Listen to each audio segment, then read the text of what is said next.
বন্ধুরা, Kolkata night Riders এবং Delhi Capitals এর মধ্যে ম্যাচে কিন্তু দিল্লি ক্যাপিটালসকে কলকাতা নাইট রাইডার্স 7 উইকেটে হারিয়ে দিয়েছে।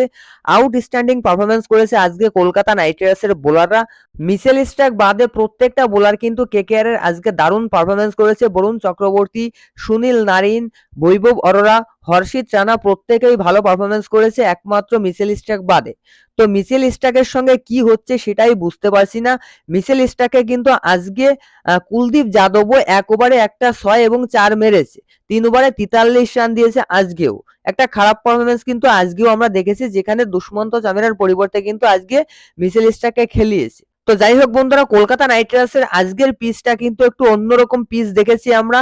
এরকম পিচ দেখে আপনারা অবাক হবেন না, কেননা কেকেআর এর বোলাররা সবসময় একটা কামব্যাক দেখায়। আজকের ম্যাচে সেরকম একটা কামব্যাক করেছে।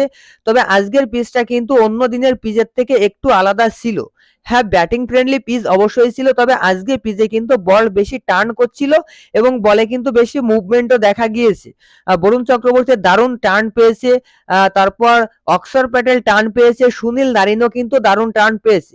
তার ভিতরে আবার সেকেন্ড ইনিংসে কিন্তু কুলদীপ যাদব টার্ন পায়নি। তো সেকেন্ড ইনিংসে কম টার্ন পাবে সেটা স্বাভাবিক, কেননা সেকেন্ড ইনিংসে ডিউ চলে আসে।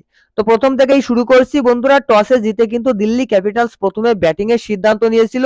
সেখানে প্রথম ওভারেই কিন্তু মিচেল স্টার্ককে পৃথ্বী শাহ দারুণভাবে পিটিয়েছে এবং তার পরের ওভারেই কিন্তু বৈভব অরোরার বলে পৃথ্বী শাহ আউট হয়ে গিয়েছে। তো এরকম করে কিন্তু দিল্লি ক্যাপিটালস এর ব্যাটসম্যানরা প্রত্যেকেই আউট হয়েছে একের পর এক।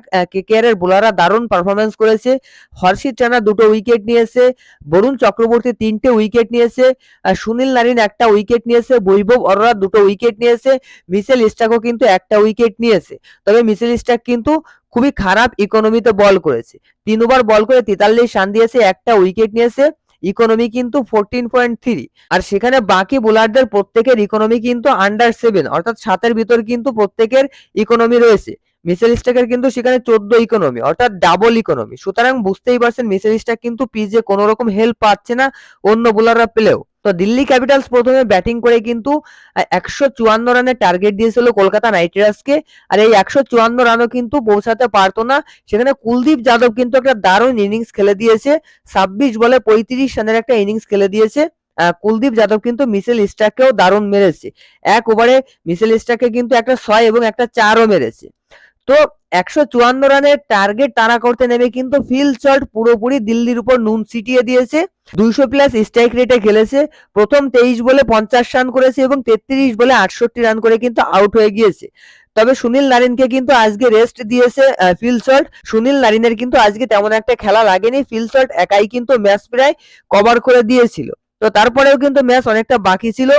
শ্রেয়াসের 33 এবং ভেঙ্কটেশ আয়ারের 26 রানে কিন্তু কেকেআর ম্যাচ ফিনিশ করেছে এবং 7 উইকেটে ম্যাচটা জিতেছে। আর এই জয়টা কিন্তু কেকেআর এর খুবই দরকার ছিল, খুবই একটা গুরুত্বপূর্ণ জয় পেয়েছে। ইতিমধ্যে কিন্তু পয়েন্ট টেবিলের 2 নম্বর পজিশনেই রয়েছে এবং পয়েন্ট কিন্তু 12 হয়ে গিয়েছে। আর এই মুহূর্তে কেকেআর কিন্তু প্রায় প্লে-অফস এর আরো একটু কাছে এগিয়ে গিয়েছে। তো আজকের ম্যাচে কেকেআর এর বোলাররা যেরকম পারফরমেন্স করেছে, তার সঙ্গে সঙ্গে কিন্তু কেকেআর এর বোলারদেরকে পিচটাও আজকে একটু সাহায্য করেছে। বলের মুভমেন্ট দেখা গিয়েছে, কেননা এখন পিচ পুরনো হচ্ছে। পুরনো পিচে কিন্তু বলের মুভ দেখা যাবে, স্পিনাররা একটু বেশি টার্ন পাবে, বলের সুইংও হবে। তো আজকের ম্যাচটা দেখে আপনাদের কেমন লাগলো জানাবেন। ভিডিও ভালো লাগলে অবশ্যই লাইক করবেন।